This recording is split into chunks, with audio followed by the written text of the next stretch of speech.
할렐루야. 하나님께는 영광, 우리들에게는 은혜가 넘치는 귀한 시간이 되기를 바랍니다. 어떤 훌륭한 선생님이요, 나이가 많아서 죽을 날이 다가왔습니다. 그래서 제 아들을 불러서 마지막 가르침을 줬다 그래요. 혀가 강한가 이빨이 강한가 그랬더니 제 아들이 당연히 이빨이 강하죠. 그랬습니다. 그때 선생님이 자기 입을 벌려서 제 아들에게 보여줍니다. 그리고 다시 물어봤어요. 내 입 안에 뭐가 보이지? 제 아들이 말합니다. 혀가 보입니다. 나이가 들어서 이가 다 빠지신 분이셨거든요. 내 이빨도 보이나? 그랬더니 제 아들이 다 빠지셔가지고 하나도 안 보입니다. 그랬습니다. 그랬더니 스승님이 말했습니다. 너희들 말대로 이가 혀보다 단단하고 강해. 그런데 단단하기 때문에 다 빠져버리고 혀는 부드럽기 때문에 오래 남아있는 것이다. 그러면서 이런 교훈을 줬습니다. 세상은 강하다고 다 되는 게 아니야. 강한 이빨보다 부드러운 혀가 오래 가는 것처럼 부드러움이 단단함을 이기는 거란다. 이게 세상을 사는 지혜야. 명심하거라. 그랬다 그럽니다. 이것은 오늘 예수님께서 말씀하신 유명한 새 포도주는 새 부대, 이 말씀의 한 부분을 설명한다고 볼 수 있습니다. 새 부대의 특징은 신축성입니다. 포도주가 발효하면서 생기는 압력을 감당하는 유연성이 있어요. 새 포도주는 예수님의 복음을 상징합니다. 좋은 소식. 근데 복음은 신축성이 있어야 이걸 받을 수가 있습니다. 마음에 부드러움이 있어야 돼요. 마음이 딱딱하고 낡은 부대처럼 신축성이 없으면 복음을 받아서 간직할 수가 없습니다.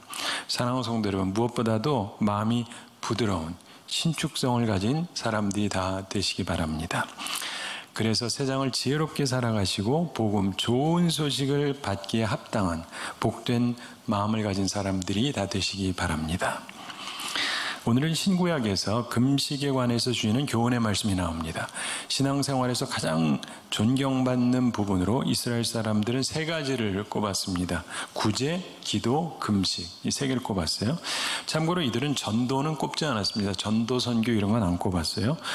자기들은 사실상 다 믿었고 이방인들은 전도하지 않았기 때문에 그렇습니다. 그래서 구제, 기도, 금식이 가장 존경받는 신앙적인 행위였습니다. 근데 아시는 대로 금식은 힘들잖아요. 그래서 더욱 귀하게 여겼습니다. 근데 전에도 설명드렸던 것처럼 교회 많은 전통들이 처음에는 순수하게 시작됩니다. 근데 차츰 변질이 되는 경우가 많아요. 금식도 역시 그랬습니다. 우선 구약 본문을 살펴보겠습니다. 금식에 두 가지 종류가 있다고 성경이 설명합니다. 하나는 하나님을 감동시키지 못하는 금식이 있어요. 둘째로 하나님을 기쁘시게 하는 금식이 있습니다. 자, 먼저 첫째로 하나님을 감동시키지 못하는 금식을 생각해 보겠습니다. 본문 4절에 보시면은 보라 너희가 금식하면서 논쟁하며 다투며 악한 주먹으로 치는도다. 너희가 오늘 금식하는 것은 너희의 목소리를 상달하게 하려는 것이 아니니라. 다투면서 하는 금식, 정치적인 목적의 금식, 이것은 하나님 보시기에 좋지 못하다 이런 얘기입니다. 5절 초반에서 이것이 어찌 내가 기뻐하는 금식이 되겠으며 이것이 어찌 사람이 자기의 마음을 괴롭게 하는 날이 되겠느냐 이렇게 말씀합니다. 자기 이익만 추구하는 금식, 비인간적인 금식, 남에 대한 배려가 전혀 없는 금식, 이런 것은 무가치한 것입니다. 따라서 어떤 금식은요, 내가 금식해도 하나님이 전혀 감동을 안 받으세요. 그래서 금식하면서 호소해도 소용이 없습니다. 제가 청년 시절에 항의성 금식을 한번 한 적이 있는데 결과가 별로였어요. 하나님께서는 그런 금식을 감동받지 않으세요. 그 다음부터 안 하는데 여러분 그런 거는 피하셔야 됩니다. 이와는 달리 하나님이 기뻐하시는 금식이 있습니다. 6절을 보십시오. 내가 기뻐하는 금식은 흉악의 결박을 풀어주며 멍에의 줄을 끌어주며 압제당하는 자를 자유하게 하며 모든 멍에를 꺾는 것이 아니겠느냐 이렇게 말씀합니다. 자기 이익이 아니라 어려운 사람들, 약자들의 유익을 위하는 것이 온전한 금식입니다. 7절을 보십시오. 또 줄인 자에게 내 양식을 나누어 주며 유리하는 빈민을 집에 들이며 헐벗은 자를 보면 입히며 또 내 고륙을 피하여 스스로 숨지 아니하는 것이 아니겠느냐. 그냥 밥 굶는 것만으로 하나님을 감동시킬 수는 없다는 얘기입니다. 남에 대한 배려가 있는 금식, 도움을 주는 금식, 이것은 하나님을 기쁘시게 합니다. 그래서 그 결과로 8절에서 그리하면 내 빛이 새벽같이 비칠 것이며 내 치유가 급속할 것이며 내 공의가 내 앞에서 행하고 여호와의 영광이 내 뒤에 호위하리니, 이렇게 말씀합니다. 치유의 능력이 나타납니다. 급속하게 나타납니다. 그리고 9절에서 내가 부를 때에는 나 여호와가 응답하겠고 내가 부르짖을 때에는 내가 여기 있다 하리라, 이렇게 말씀합니다. 하나님을 감동케 하면 하나님께서 우리가 기도하실 때 반드시 응답하신다는 것입니다. 10절에서 계속 말씀합니다. 줄인 자에게 내 심정이 동하여 괴로워하는 자의 심정을 만족하게 하면 내 빛이 흑암 중에서 떠올라 내 어둠이 낮과 같이 될 것이며, 이렇게 말씀합니다. 하나님을 기쁘시게 하는 행동을 하면요, 내 불투명한 미래, 캄캄한 미래가 찬란하게 임하게 될 것이다, 이런 얘기예요. 11절에서도 말씀합니다. 여호와가 너를 항상 인도하여 메마른 곳에서도 내 영혼을 만족하게 하며 내 뼈를 견고하게 하리니 너는 물된 동산 같겠고 물이 끊어지지 아니하는 샘 같을 것이라. 여기서 그 유명한 너는 물된 동산 같겠고 물이 끊어지지 않은 샘 같을 것이라, 이 유명한 말씀이 여기서 나오는 거예요.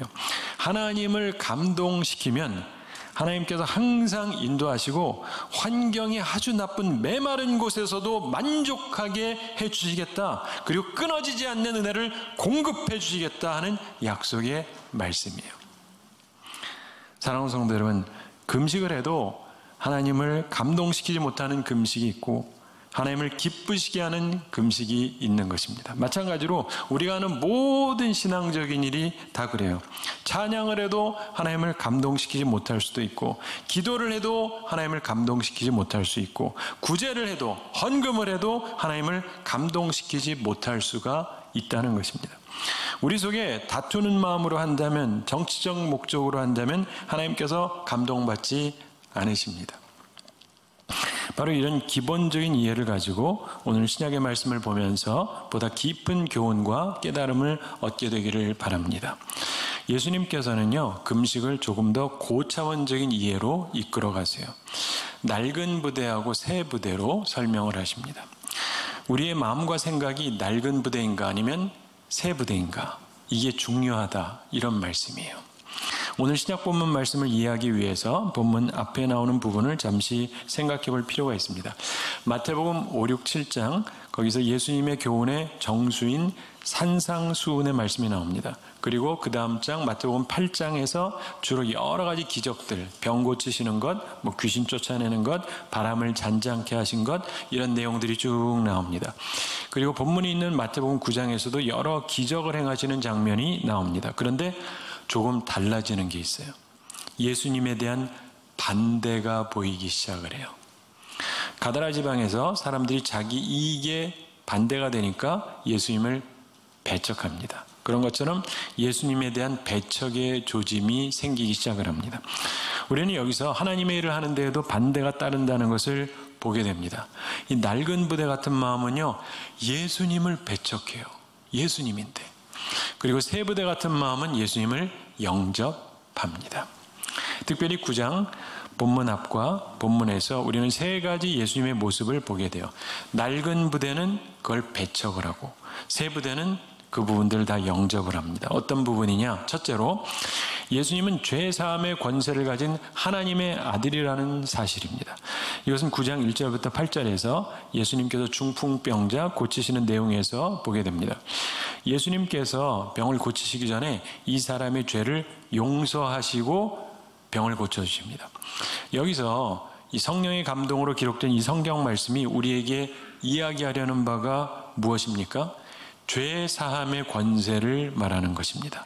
참고로 죄 사함의 권세는 사람에게 없습니다. 죄 사함의 권세는 오직 한 분에게만 있어요. 하나님에게만 있습니다. 참고로 천주교에서는 사제에게 그런 권세가 있다고 믿어요. 우리는 아니에요. 개신교는 사제든 목사든 죄 사함의 권세가 없습니다. 그래서 함부로 하나님처럼 굴면은 안 됩니다. 종교개혁 핵심 중에 하나가 그거예요. 근데 예수 그리스도는 하나님과 같은 죄사함의 권세를 가진 하나님의 아들이었습니다. 새 부대 같은 사람은 이것을 받아들여요. 그러나 낡은 부대와 같은 사람은 신축성이 없습니다. 그래서 이 놀라운 기적을 보고도 은혜를 받지 못하고 그들의 낡은 가죽 부대가 터져서 은혜가 흘러져서 없어지게 되는 것입니다. 그 당시 이스라엘 사람들은요, 병들었다는 건 죄 문제라고 생각했어요. 그래서 병이 나으려면 죄가 해결돼야 된다고 생각을 했어요. 그 당시 이스라엘 사람들. 그래서 예수님께서 그들 앞에서 병을 고쳤다는 건 죄 문제가 해결됐다는 거예요. 근데 이걸 아는데 인정하기가 싫은 거예요. 기분만 나쁘지. 자, 예수님은 우리의 죄를 사실 능력이 있습니다. 그걸 믿으시죠? 예. 그리고 목사나 사제 같은 사람이 아니라 오직 하나님 아버지 그리고 그 아들 예수 그리스도만이 죄사할 권세가 있습니다. 그걸 믿으시죠? 네. 새가죽 부대 같은 마음으로 그것을 온전히 믿으시기 바랍니다. 예수님의 두 번째 모습은요, 사람의 가능성을 보시는 하나님의 아들이라는 거예요. 사람의 가능성을 보신다. 본문 바로 앞인 마태복음 9장 9절부터 13절에서 예수님께서 사도 마태를 부르는 장면이 나옵니다. 이 부름받은 세리 마태는 바로 이 책의 저자죠. 마태복음의 저자. 마태복음은 예수님께서 이 세리인 마태의 가능성을 보시고 그를 제자로 부르셨기 때문에 쓰여진 것입니다. 예수님의 통찰력, 사람의 참된 가치와 가능성을 보시는 놀라운 능력을 여기서 우리가 보게 되는 것입니다. 잘 아시는 대로 그 당시 세리는요, 사람들에게 경멸받던 사람들이었습니다. 이들은 법정에서의 증언조차도 할 수가 없었어요.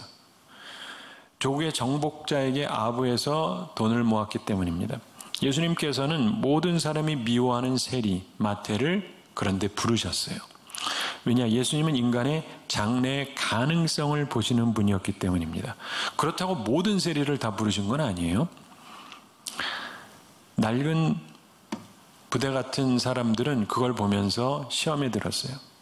그런데 예수님께서는 가능성이 있는 이 사람을 불러주셨습니다. 그리고 마음이 새 부대 같은 사람들은 예수님의 판단을 받아들여요. 베드로, 안드레, 야고보, 요한 이런 다른 제자들 다 새 부대 같은 마음으로 마태를 받으시는데 그냥 받습니다. 예수님의 판단을 믿은 거예요. 또한 마태 입장에서 생각해 보겠습니다. 주님께서는 오늘날에도 우리를 부르시죠? 여러분은 낡은 부대입니까? 새 부대입니까? 근데 이걸 어떻게 구별하죠? 관건은 간단해요. 주님 따르느냐 안 따르느냐입니다.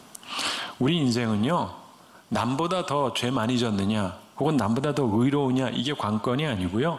주님을 따르느냐 따르지 않느냐 이게 관건이 되는 거예요. 낡은 부대냐 새 부대냐 이것은요, 따르느냐 따르지 않느냐예요. 마태는 나를 따르라 하시는 주님의 부르심을 받으니까 일어나서 따라갔습니다. 그는 예수님의 명령을 받아들여서 모든 것을 버리고 예수님을 따라갔습니다. 새 가죽 부대 같은 사람이었다는 것이죠. 마태가 예수님의 제자가 돼서 잃은 게 있어요. 그리고 또 동시에 잃었기 때문에 얻은 것도 있습니다. 뭐냐? 일단 마태는 안정된 직업을 잃었어요. 요즘 사람들이 직업 참 중요하잖아요. 근데 이건 정말 안정된 자리인데 그걸 잃었어요. 대신에 의미 있는 삶을 얻었습니다. 그리고 마태는 풍부한 수입을 잃은 거예요. 이건 뭐 풍부한 수입이 보장된 건데 이걸 포기했어요. 그러나 참된 명예를 얻었죠. 예수님의 제자가 되니까. 그리고 마태는 안전을 잃었습니다. 그러나 주님과 함께하는 의미 있는 모험적인 세계를 얻었던 것입니다. 사랑하는 성도 여러분, 이 마태의 마음은 새 가죽 부대 같았어요.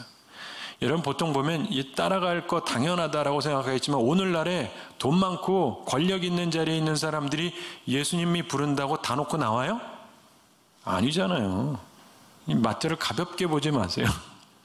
그 마음을.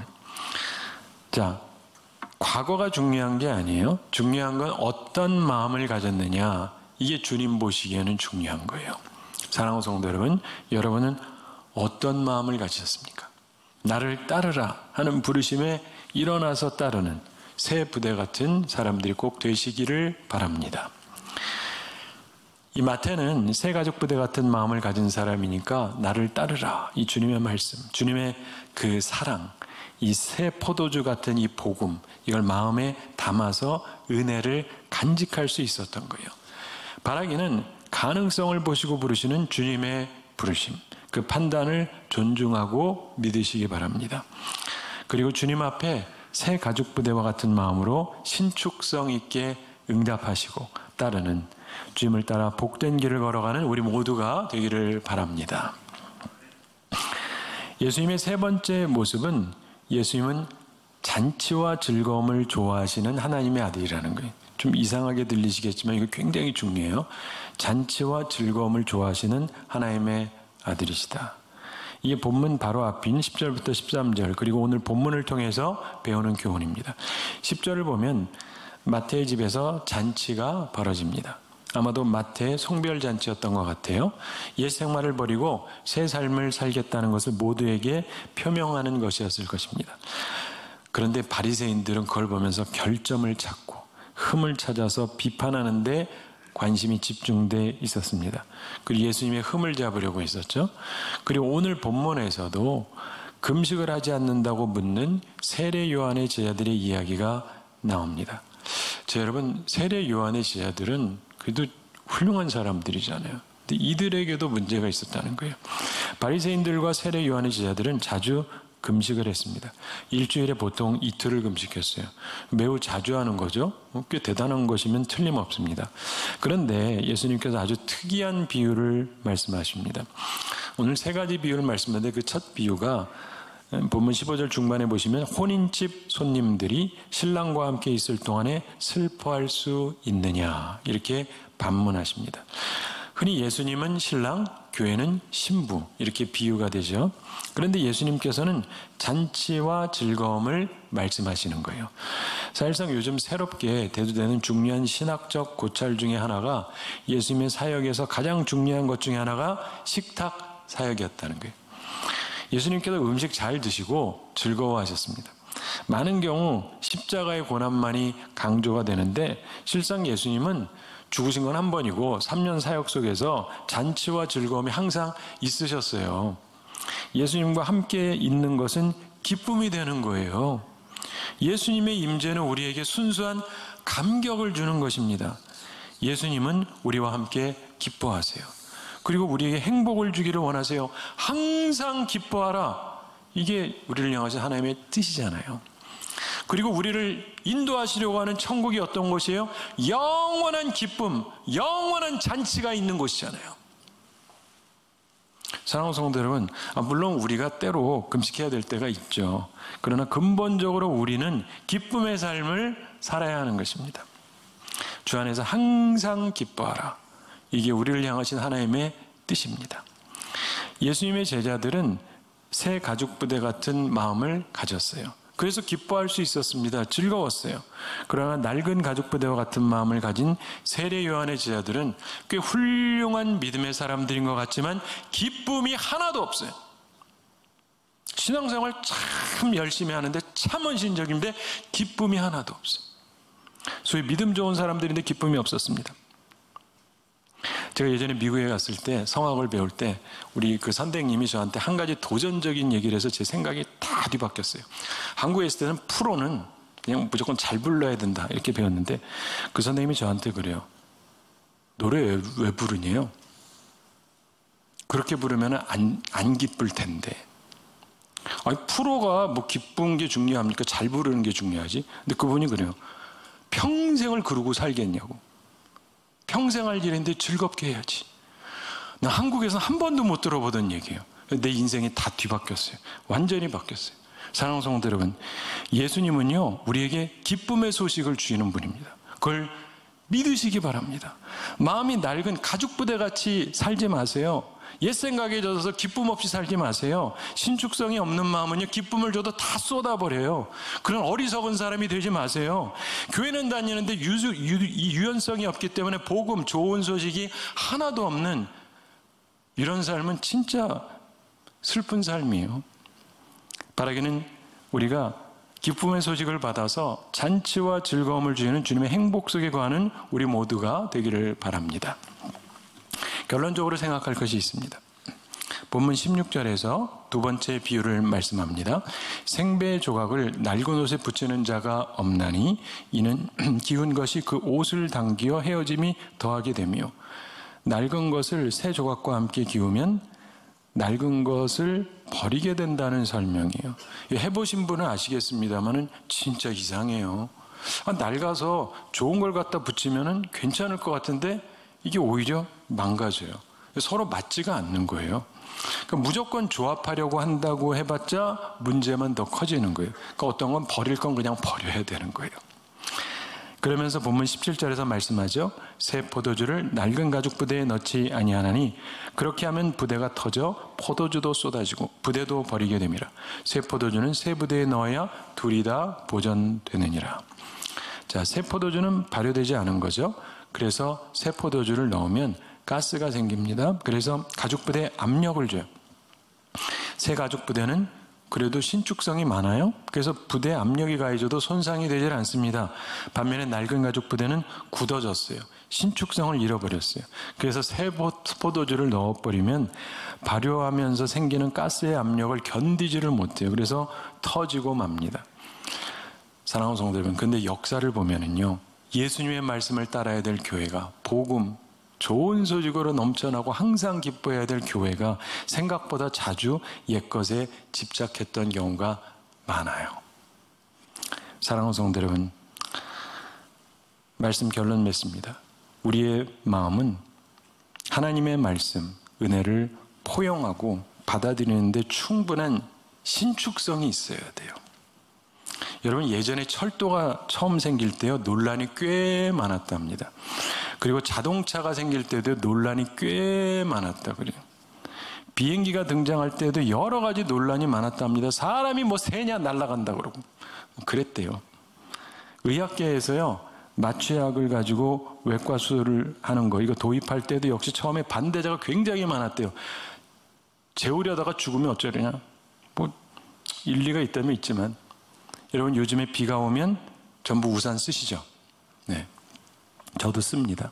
그런데 처음에 우산으로 비를 받고 거리를 걸었던 한웨이라고 하는 사람이 있어요. 이 사람한테 그 당시 사람들이 전부 모욕하고 폭언을 하고 그랬답니다. 이상한 놈이다 그랬대요. 우리 다 이상한 인간들이야. 옛날 시각으로 보면. 근데 그게 이상한 겁니까? 이게 잘하는 거지. 그렇잖아요. 사랑하는 성도 여러분, 여러분은 어떤 사람입니까? 신축성이 있으십니까? 이제는 신축성 잃어버린 그런 마음은 혹시 아닙니까? 사랑하는 성도 여러분, 항상 어린아이 같은 마음을 가지시기 바랍니다. 천국은 어린아이와 같아야 간다 그러잖아요. 순수하고 열린 마음, 새부대 같은 마음을 가지시기 바랍니다. 그래서 항상 주님이 주려고 하시는 이 천국의 은혜, 이걸 소유하고 풍성한 은혜와 기쁨을 누리며 살아가는 우리 모두가 되기를 우리 주님의 이름으로 축원합니다.